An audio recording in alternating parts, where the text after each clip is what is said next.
Et vous savez que les républicains, qui étaient très laïcs, pensaient que la République, ce ne sont pas simplement des institutions.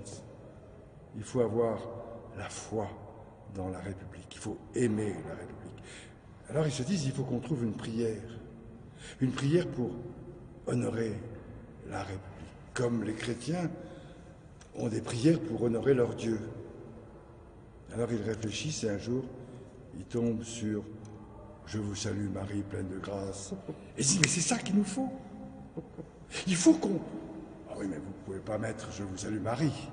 Alors ils ont imaginé une prière et Salut, Marianne, pleine de force. Le peuple est avec toi. Le fruit de tes entrailles, la République, est bénie. Sainte Marianne, mère du droit, aie pitié de nous. Ici, ça résonne comme dans une cathédrale. Ça résonne comme une cathédrale parce que nous sommes le temple de la République. Nous veillons sur les droits et les libertés qui sont au cœur même du pacte républicain, quelles que soient les options politiques des uns et des autres.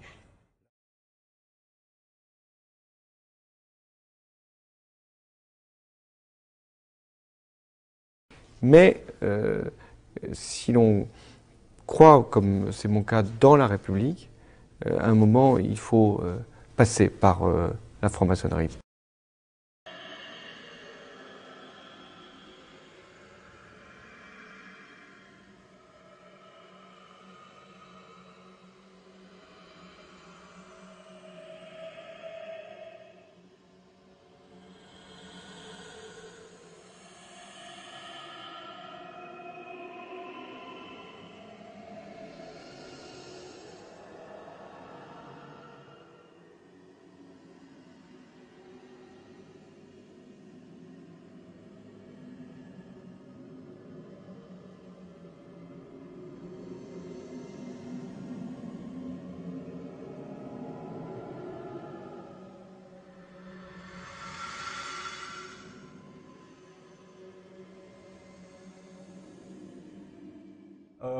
Question pour présenter peut-être la Vierge Noire. La Vierge Noire. Alors elle fait très européenne, autant l'autre faisait très asiatique, celle-ci elle fait européenne.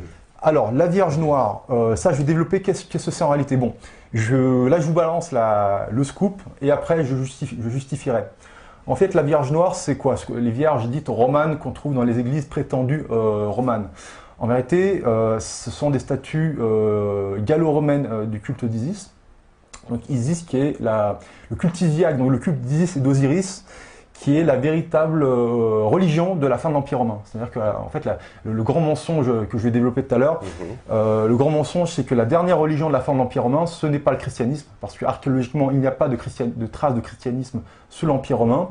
La dernière religion de l'Empire romain, c'est le culte d'Isis et d'Osiris, qui était un culte matriarcal. Donc là, ce que vous voyez, c'est Isis, avec sur ses genoux, non pas Jésus, mais Horus, et de même dans sa version gallo-romaine, qui en fait représente l'empereur. Donc je vais expliquer ce que c'est que le culte impérial sous l'Empire romain. Donc l'enfant empereur sur les genoux d'Isis afin de légitimer le règne de l'empereur. Dans le matriarcat, en fait, le père n'est pas reconnu. Donc souvent dans les mythologies, on dit que mais elle est fécondée par le Saint-Esprit. Justement, on va en parler du Saint-Esprit. Elle est fécondée par le Saint-Esprit, elle est fécondée par le soleil, elle est fécondée par la mer, voilà.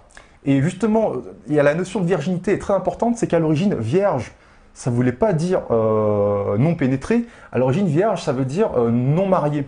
Donc en fait, une vierge mère, c'est pas quelqu'un qui a été fécondé par le Saint-Esprit, comme vous nous le faire croire pour la Vierge Marie, mais c'est quelqu'un qui n'est pas marié et qui donc a été fécondé avec un père inconnu.